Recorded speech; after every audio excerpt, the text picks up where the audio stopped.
ताकदीची भाषा लोकांनी दाखवून दिली, एकजूट काय असतील लोकांनी दाखवून दिली, सरकारवर प्रेशर लोकांनी आणलं आणि राजकीय परिणाम काय होतील कदाचित साहेबांनी सांगितलं असावं. काय कोणामुळे झालं याच्यापेक्षा सगळ्यात महत्त्वाची गोष्ट होती या देशातल्या युवांच्या एकजुटीमुळे इथं यश मिळालेलं आहे. नमस्कार, लोकमतमध्ये तुम्हा सर्वांचं स्वागत करतो. आज विद्यार्थ्यांच्या या जल्लोष उत्साहामध्ये आपणही आलेलो आहोत. आपल्यासोबत या ठिकाणी संवाद साधण्यासाठी आमदार रोहित पवार आहेत. और कौन से स्टैंडर्ड में हो? 5th standard. बड़ा होके क्या करोगे? डॉक्टर. तब अभी कल जो आंदोलन हुआ उसके कारण नीट एग्जाम बहुत क्लियरली हो जाएगी, इसलिए आपको संधि मिलेगी, नॉट टू वरी. और त्याडा को पैसा देने की भी जरूरत नहीं. दादा, काय सांगाल या विद्यार्थ्यांच्या जल्लोषामध्ये उत्साहामध्ये सामील झालात? कसं वाटतंय आज जेनझी सोबत मैदानात उतरून? नाही, जोश आहे, ताकद पण आहे. जोश आधीपासून माहिती होता की जोश आहे, पण काल ताकद आपल्या सगळ्यांना दिसली. त्यामुळे हे जे सगळे युवा जातपात धर्म सोडून आणि ग्रामीण का शहरी भाग सोडून भारतीय म्हणून एकत्रित आले आणि एकत्रित आल्यामुळे जी ताकद दिसली त्यामुळे हे अहंकारी सरकार झुकलं.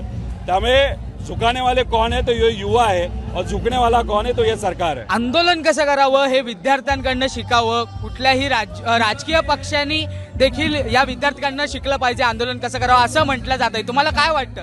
राजकीय नेत्यांनी नाही तर कुणी प्रामाणिकपणे जर काम केलं, प्रामाणिकपणे आंदोलन केलं तर लोकांचा सपोर्ट राहतो. त्यामुळे याच्या पुढे राजकारण करत असताना कृपा करून सगळ्यांनी प्रामाणिकपणे आणि स्पष्टपणे करणं फार महत्वाचं आहे. सरकार कुठेतरी आता मागण्या पूर्ण करतंय. तुमची देखील मागणी होती, ज्या काही अटी शर्ती होत्या शेतकऱ्यांसंदर्भात, शेतकऱ्यांच्या कर्जमाफी संदर्भात, त्या देखील शिथिल केल्या आहेत. आता विद्यार्थ्यांना न्याय मिळतोय. कुठेतरी सरकार नमतंय असं वाटतं? एकजूट आले की सरकार नमतंय. अहंकाराला जर आपल्याला संपवायचं असेल तर एकजूट असल्याशिवाय होत नसतं. पण विद्यार्थ्यांवरती जे काही म्हणजे आता आंदोलकांवरती जे काही गुन्हे दाखल करण्यात आले ते मागे घ्यावे अशी विनंती आहे. तुम्ही राज्यातल्या गृह खाते म्हणजे राज्यातल्या गृहमंत्र्यांना म्हणजेच देवेंद्र फडणवीसांना काय मागणी करणार आहात का या संदर्भात? नाही, 10 दिवसामध्ये महाराष्ट्रातल्या युवांवरचे जे गुन्हे मागे घेतले नाहीत तर या सरकारला महागात पडेल आणि आम्ही सुद्धा या सरकारला सोडणार नाही. आता नवीन शिक्षण मंत्री प्रल्हाद या ठिकाणी प्रल्हाद जोशी आहेत आणि त्यांना ती आता नेमणूक करण्यात आलेली आहे. कसं वाटतंय ते तरी ही जबाबदारी नीट पार पाडतील? बरेच वर्ष त्यांना संधी दिली गेली नव्हती, अचानक संधी दिली आहे.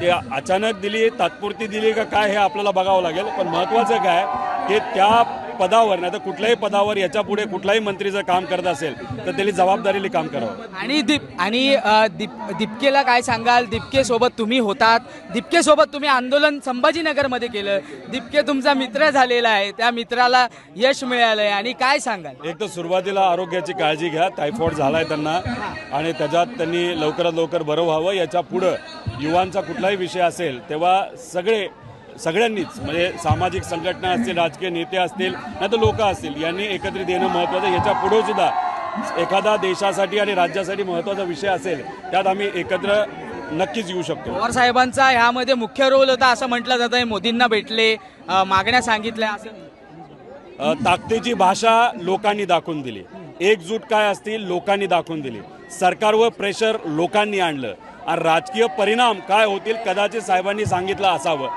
काय कोणामुळे झालं याच्यापेक्षा सगळ्यात महत्त्वाची गोष्ट होती या देशातल्या युवांच्या एकजुटीमुळे इथं यश मिळालेलं आहे.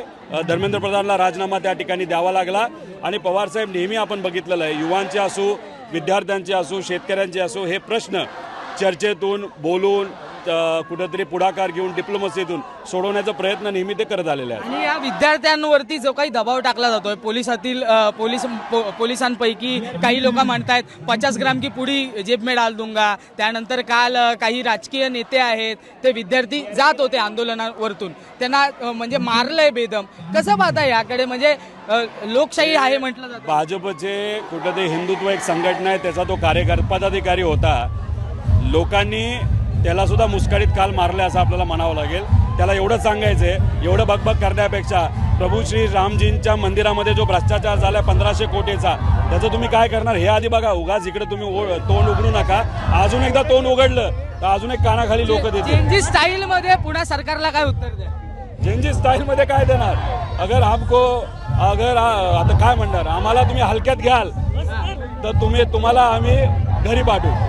नक्कीच आपण जर पाहिलं आपल्यासोबत रोहित पवार होते, विद्यार्थ्यांच्या या जल्लोषामध्ये सहभागी झालेत, विद्यार्थी त्यांच्यासोबत आहेत, विद्यार्थी त्यांना भेटतायत आणि एकंदरीत सरकारला थेट पुन्हा इशारा जो आहे तो रोहित पवारांनी दिलेला आहे। त्याचमुळे अजून या विद्यार्थ्यांच्या माध्यमातून, या चेंजेसच्या माध्यमातून या देशामध्ये, या राज्यामध्ये अजून काय काय केलं जात आहे हे पाहणं देखील तितकंच महत्त्वाचं असणार आहे। मुंबईहून मी आदित्य जाधव, कॅमेरामॅन आदित्य कासारेसह तुम्ही पाहतात लोकमत।